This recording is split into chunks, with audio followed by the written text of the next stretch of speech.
दोस्तों, आज हम लेखांकन के सिद्धांत की परिभाषा तथा उसके कुछ प्रकारों के बारे में पढ़ेंगे। तो सबसे पहले हम लेखांकन के सिद्धांत का आशय जान लेते हैं।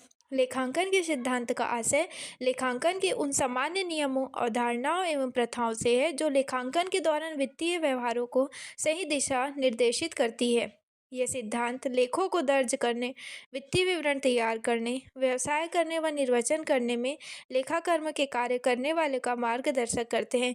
इन्हीं सिद्धांतों के कारण लेखांकन में एकरूपता, समानता, तुलनात्मकता, उपयोगिता, व्यावहारिकता एवं वस्तुनिष्ठता लाई जा सकती है। देखिए, इसको अगर हम सरल शब्दों में समझेंगे कि लेखांकन का सिद्धांत क्या है?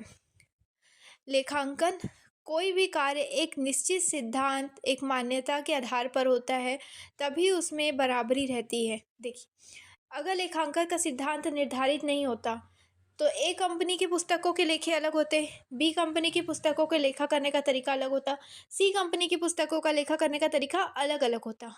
परंतु जब अब उसमें राजस्व में उस चीज़ को दिखाते हैं या उससे हम राजस्व का निर्धारण करते हैं या उसे हम सरकार के पास अपने आंकड़े लेके जाते हैं, सरकार के पास अपनी लेखा पुस्तकें जमा करते हैं, तो सरकार द्वारा एक निर्धारित तरीका बनाया गया है या एक निर्धारित लेखांकन के तरीके को सरकार ने मान्यता प्रदान करी है कि इस प्रकार से किए गए लेखों को ही वह मान्य मानेगा, बाकी को अवैध या अमान्य कर दिया जाएगा। तो वही लेखांकन के सिद्धांत है जिसके आधार पर लेखे किए जाते हैं। और लेखांकन के सिद्धांतों की आवश्यकता क्यों पड़ी?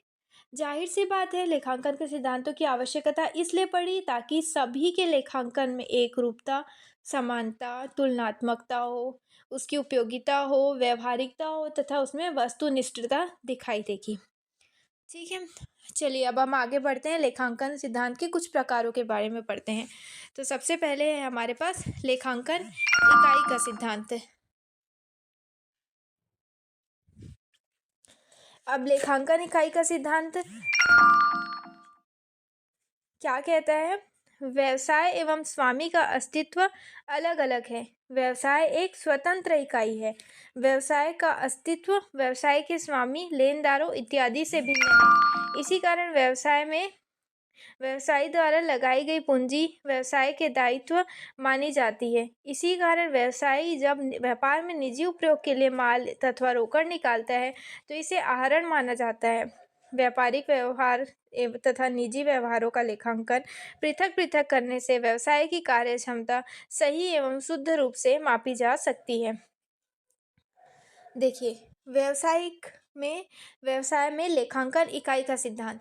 लेखांकन इकाई का सिद्धांत ये बताता है कि जो व्यवसाय है, वह स्वामी से भिन्न है। व्यवसाय एक अलग चीज़ है, व्यवसाय का स्वामी एक अलग चीज़ है। अर्थात व्यवसाय एक कोष है, स्वामी उसका मालिक है, परंतु वह कोष का लेखा अगर स्वामी उससे रुपए निकालेगा, तो वह भी लेखे में आएगी। आप समझ रहे हैं बात को? कि व्यवसाय को स्वामी से पृथक रखा गया है। व्यवसाय का अपना एक अस्तित्व है, स्वामी का अपना एक अस्तित्व है। तो जो व्यवसाय के लेन देन है, वह स्वामी से भिन्न है। इसी कारण जब व्यवसायी अपने निजी प्रयोग के लिए, अपने व्यक्तिगत उपयोग के लिए या घरेलू उपयोग के लिए व्यवसाय से पैसे या माल निकालता है, तो इसे हम क्या कहते हैं? आहरण कहते हैं। व्यवसाय से आहरण करना। अगर ये दोनों एक ही होते तो इसे आहरण नहीं कहते। और व्यापारिक व्यवहारों और निजी व्यवहारों का लेखा क्या किया जाता है? पृथक-पृथक किया जाता है। आप देखेंगे, आप अगर टैली में एंट्री करेंगे, तो जो आपने व्यक्तिगत खर्चे किए हैं, उसे एक अलग ब्लॉक में कैपिटल में दिखाया जाता है और जो व्यावसायिक लेन-देन है, वह हमारी इनडायरेक्ट एक्सपेंस और डायरेक्ट एक्सपेंस के अंतर्गत आती है, जो हमारे व्यवसाय से संबंधित खर्चे हैं। लेकिन जो हम पर्सनल खर्चे करते हैं, उसको अलग से एक कैपिटल अकाउंट में दिखाया जाता है। यही हमारी लेखांकन इकाई का सिद्धांत है। अगला है हमारा मुद्रा मापक सिद्धांत। चलिए अब जानते हैं मुद्रा मापक का सिद्धांत क्या कहता है। मुद्रा मूल्यांकन की अवधारणा से आशय केवल ऐसे सौदों एवं व्यवहारों के लेखा करने से है जिसका मापन मुद्रा में किया जा सकता है। यहाँ मुद्रा से तात्पर्य संबंधित देश की प्रचलित मुद्रा से है। लेखांकन करते समय व्यवसाय की गुणवत्ता, भावनात्मक तथ्यों जिन्हें मुद्रा में व्यक्त नहीं किया जा सकता, भले ही इनका प्रभाव व्यवसाय पर पड़ता हो, लेखा नहीं किया जाएगा।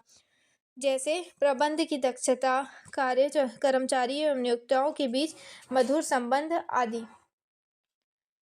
इस सिद्धांत के अनुसार लेन देन का अभिलेखन केवल मौद्रिक इकाइयों के रूप में किया जाएगा, न कि भौतिक इकाइयों में।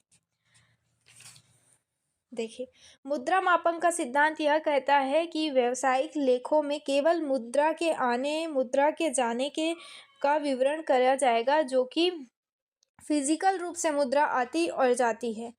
इसमें किसी प्रकार की भावनाओं का लेखा नहीं होता कि हमारे कर्मचारी इतने % तक दक्ष हैं, जिसका लेखा हम करें, या हमारे कर्मचारी का व्यवहार मधुर है, जिसके कारण हमारे व्यवसाय में वृद्धि हुई। अगर हम माल में 100 रुपये लागत लगाते हैं, ठीक है, उसको हम 120 रुपये में बेचते हैं। समस्त खर्चों को जोड़ने के बाद उसकी लागत 100 रुपये है, हम इसको बेचे 120 रुपये में। तो हम उस 100 रुपये लागत में कहीं भी कर्मचारियों के मधुर व्यवहार, कहीं पे भी उनकी दक्षता आदि का लेखा नहीं होता। वो जो 100 रुपये हैं वो मुद्रा है, जो मुद्रा हमने उस व्यवसाय के लिए खर्च करी है, वह है। आप समझ चुके होंगे कि मुद्रा मापन का सिद्धांत क्या कहता है। अब अगला है हमारा लेखांकन अवधि का सिद्धांत। चलिए जानते हैं लेखांकन अवधि का सिद्धांत क्या होता है। व्यवसाय में अनिश्चित काल की मान्यता के तहत लेखांकन के अनिश्चित काल की मान्यता नहीं अपनाई जा सकती है।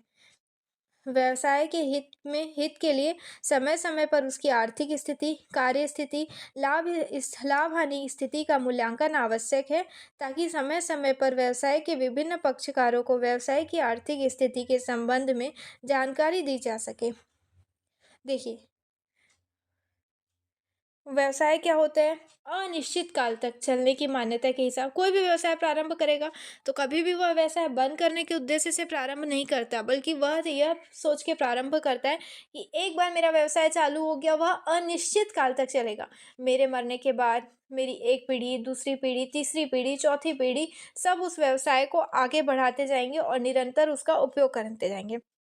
परंतु लेखांकन अनिश्चित काल की मान्यता नहीं अपनाता। वह समय समय पर लेखांकन की कार्य स्थिति, व्यापार में जो होने वाली लाभ और हानि, अर्थात व्यापार की आर्थिक स्थिति का मूल्यांकन बहुत ही ज़रूरी रहता है, ताकि समय समय पर जो व्यापार के विभिन्न पक्षकार से आशय है कि व्यापार का स्वामी या वो पार्टनर हैं, 2 पार्टनर हैं, 2 स्वामी हैं, तो उनको व्यवसाय की वास्तविक स्थिति से अवगत कराया जा सके। भारतीय कंपनी अधिनियम के अनुसार एक लेखांकन अवधि अधिकतम 18 माह तक की हो सकती है, किंतु सामान्यतः लेखांकन अवधि 12 माह तक की होती है।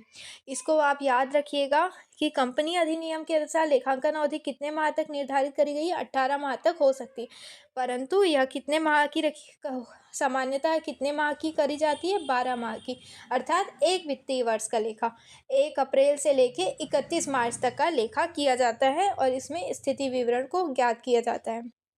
अगर आप अकाउंटिंग के फील्ड से जुड़े हुए होंगे या इस चीज़ की आपको नॉलेज होगी, तो आपको पता होगा कि 31 मार्च को हर कंपनी, हर व्यवसाय अपना खाता क्लोज करके फिर नया खाता ओपन करता है। यही लेखांकन की अवधि की मान्यता है। यह लेखा अवधि वह समय अवधि है जिसके अंत के वर्ष भर किए गए व्यवहारों के आधार पर लाभ हानि खाता तथा चिट्ठा तैयार किया जाता है, जिससे पिछले विवरणों के पश्चात कार्यकलापों एवं साधनों में हुए परिवर्तन को दिखाया जा सके। समझ गए आप। 31 मार्च के बाद कंपनी अपना खाता क्लोज करके अंतिम प्रॉफिट एंड लॉस और बैलेंस शीट का निर्माण करती है, ठीक है। इसमें वह संपत्ति का हराज जोड़ेगी, क्लोजिंग स्टॉक का मूल्यांकन करेगी, ताकि नए वर्ष में फिर से इसे फ्रेश या ओपनिंग लेके किया जा सके। आयकर अधिनियम के अनुसार आय विवरण को वार्षिक रूप से बनाना आवश्यक है। कुछ दशाओं में अंतिम वित्तीय विवरण बनाना भी आवश्यक होता है। जो आयकर अधिनियम है हमारा, उसके हिसाब से हमें वर्ष में साल भर की आखिरी में एक वार्षिक रूप से, मतलब जो हमारा विवरण है उसको वार्षिक रूप से बनाना आवश्यक है। जो टैक्स ऑडिट वाली कंपनियां होती हैं, उन्हें साल के अंत में 31 मार्च के बाद अपना चिट्ठा बैलेंस शीट जाके सरकार के समक्ष प्रस्तुत करना पड़ता है। यह ऑनलाइन माध्यम से होता है। वह ऑनलाइन अपने इनकम टैक्स की साइट पे अपना चिट्ठा और प्रॉफिट एंड लॉस गवर्नमेंट के पास जाके सबमिट करती है। कुछ कुछ दशाओं में अंतरिम वित्तीय विवरण भी बनाना आवश्यक होता है। कुछ कुछ दशाएं ऐसी हो जाती है कि अंतिम वित्तीय विवरण बनाना पड़ जाता है। कैसी दशा होती है? जैसे कि साझेदार की मृत्यु हो जाए या वो निवृत्त हो जाए। निवृत्त मीन्स रिटायर हो जाए, या अंश स्टॉक जो हमारे शेयर कैपिटल है वह एक्सचेंज में सूचीबद्ध कंपनियों में अपने परिणामों को त्रैमासिक रिपोर्ट प्रकाशन करना पड़ता है। जो अंश stock exchange share share holder वाली जो एक्सचेंज बदलाव वाली कंपनियां रहती हैं उनको हर 3 महीने में अपनी रिपोर्ट प्रस्तुत करनी पड़ती है, ताकि त्रैमासिक लाभ अर्जन की क्षमता वित्तीय स्थिति का आकलन किया, ताकि हर 3 महीने में लाभ का आकलन किया जा सके।